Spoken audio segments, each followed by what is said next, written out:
What's the story, Morning Glory? What's the word, Hummingbird? Thank you so much for clicking on my channel and for joining me for this review of Unexpected, Season 5, Episode 9.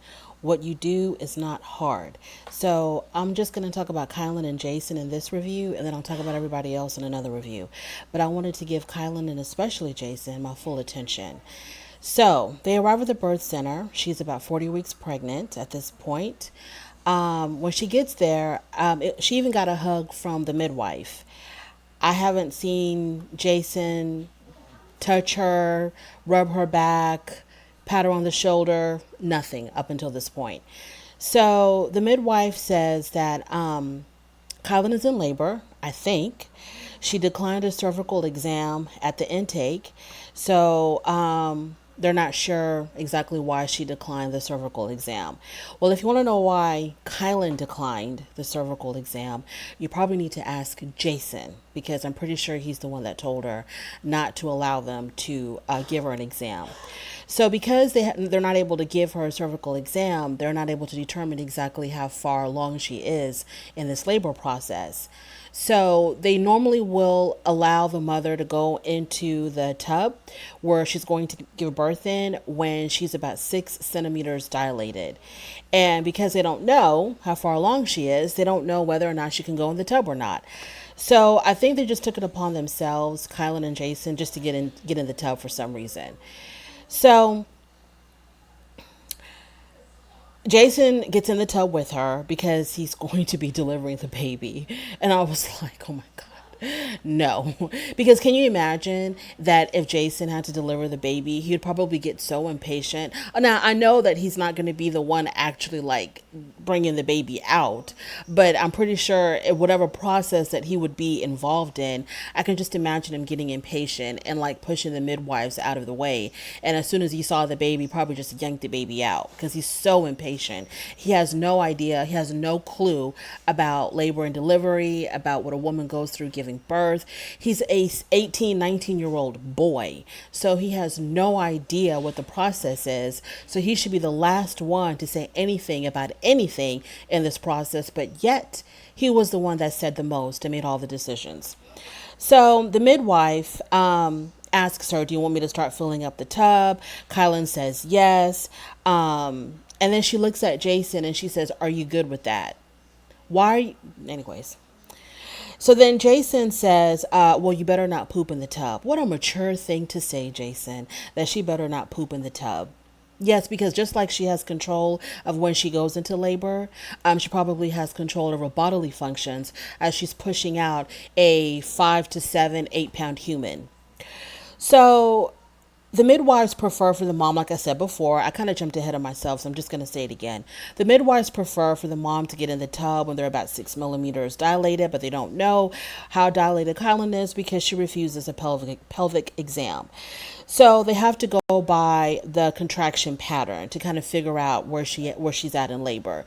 And the midwives, these two women, they deserve like midwife of the year award if there is such a thing, because these to put up with Jason and his nonsense and his shenanigans and his stupidity, to put up with that for however many hours they were at that birthing center. These women need a raise, a promotion, a bonus, whatever anybody can possibly throw at them. These women deserve it, because throughout this whole entire process, they were so incredibly patient, because I'm pretty sure any other human being would have told Jason to get the F out and then call the cops on him. They were so patient. I don't know where they found, I guess just, of course, when you're waiting for babies to come into the world, what do you have but patience? I just couldn't believe how they tolerated his mess. So I guess from the pattern of contractions, I don't know, they go into the bathtub. The bathtub is full of water, so both Jason and Kylen go in the bathtub. And this fool gets into the bathtub with his beanie and his sunglasses on. Like, maybe he forgot he even had them on, so let me not go too hard on him with that. But I was like, how ridiculous do you look in this bathtub, assisting your girlfriend giving birth, and you have a beanie and sunglasses on your head? So Jason says, how long until the kid's out? And He said that. How long until the kid's out?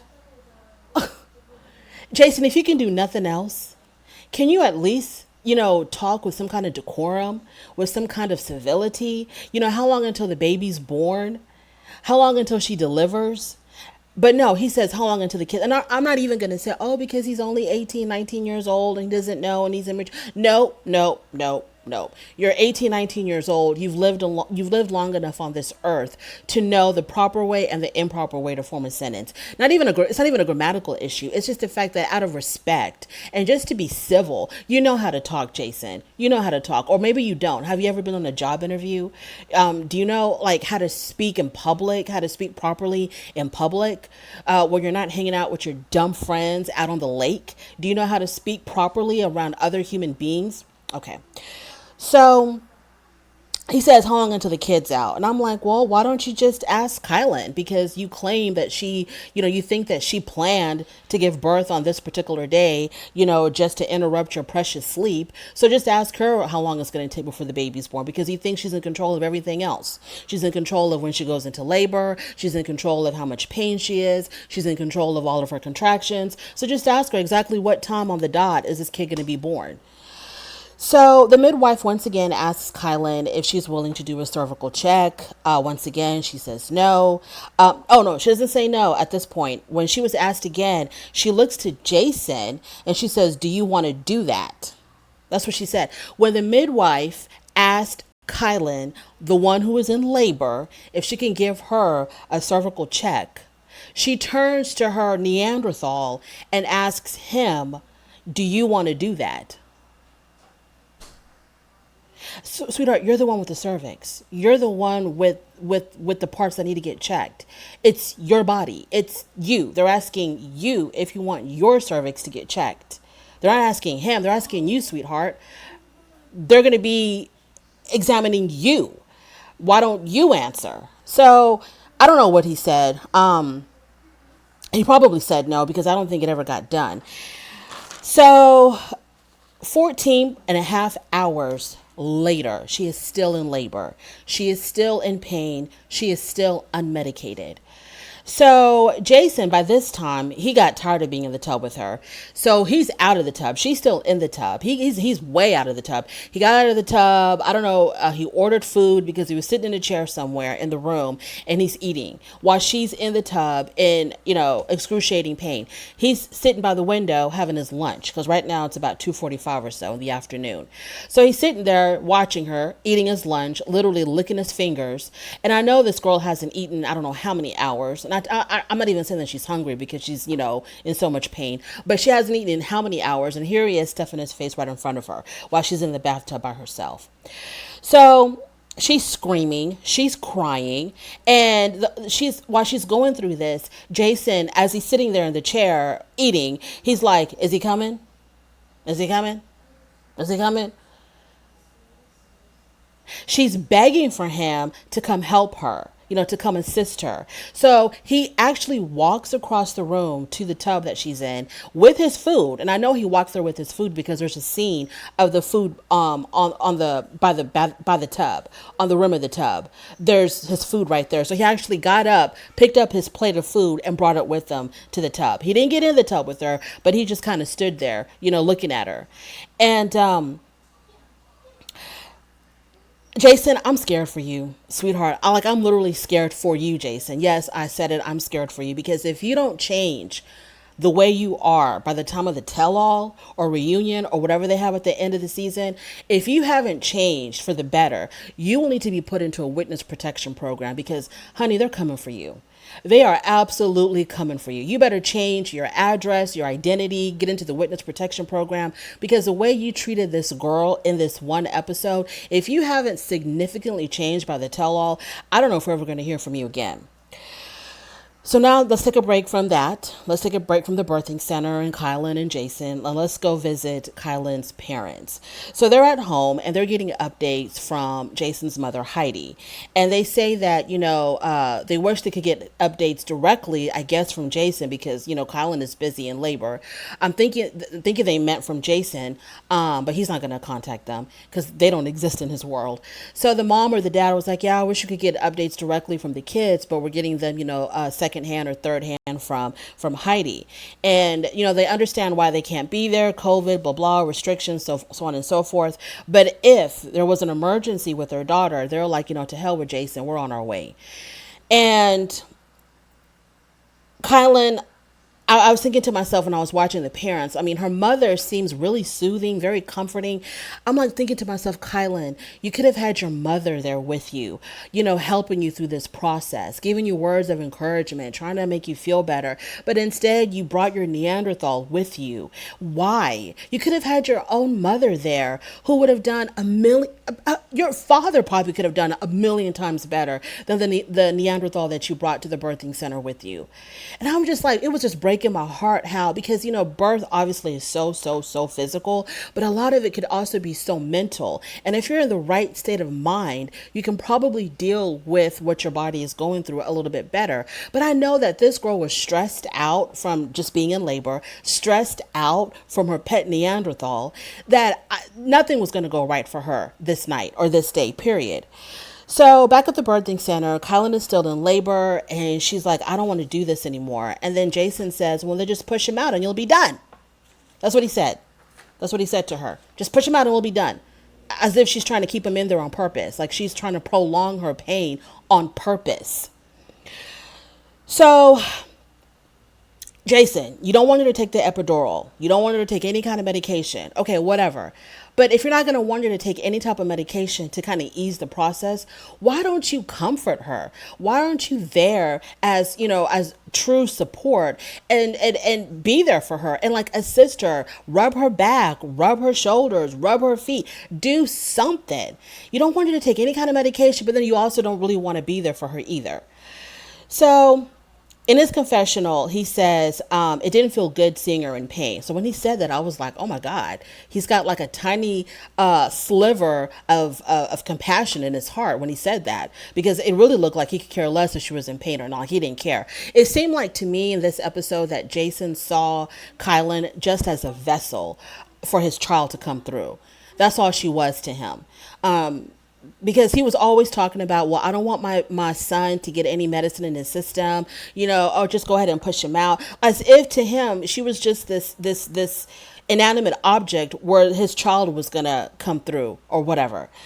So he says that it didn't feel good seeing her in pain, but I know that it was for my son and she can tough it out. Well, I need you to push out something the size of a grapefruit out of your genitals, and you let us know if you can just tough it out with no medication and no assistance or anything else. So Jason feels like that they came a little bit too early. And he said that a lot throughout this episode. He said that a lot, like we came too early. And he said it as if he was kind of like blaming her. Like, if you weren't making such a big deal about these contractions, we wouldn't have to be here this damn early. So he keeps on talking about how they came there too early because it's taken a long time for the baby to be born. Yes, sweetheart. Yes. You know so much about labor and delivery because of all your family members who delivered babies. So you should know that having a baby is going to take a very long time, especially a completely unassisted, unmedicated birth. So the midwife once again suggests to check her cervix. And I guess they said no again. And I don't understand why they didn't want that. I don't think in the show they talked about why Kylen and Jason decided against just checking her cervix. I mean, that's like, I don't know, OBGYN 101 or something. Like, why can't they check to see how dilated she is? Then you can have an idea of how much longer it's going to take. So the midwife suggested her getting an IV for fluids to give her more energy. No medication in the IV, just fluids. I forgot what she said was in it, but it was just something just to kind of give her energy because you don't want her to get too tired, because when it's time for the baby to actually come, you want her to have the energy to push. So she's very exhausted by this point, and so they suggest, an IV. Jason says no, he doesn't want to make the baby hyper. That's what he said. I don't want to make the baby hyper, so she can't have any fluids. Once again, it seems like he's just concerned about her being just a vessel for the baby to be delivered from. That's all. He's so ignorant. And I don't understand how the midwives were putting up with him. I don't understand. I mean, if there was some unseen footage of them like royally cussing him out, I would pay money to see it. How did they put up with this ignoramus? She can't even have any fluids. We understand that the epidural, Pitocin, all that, we understand. No fluids at all to help her, to get her energized because you don't want your baby to come out hyper. So then he offers her a French fry. He says to her, "You don't even want a French fry?"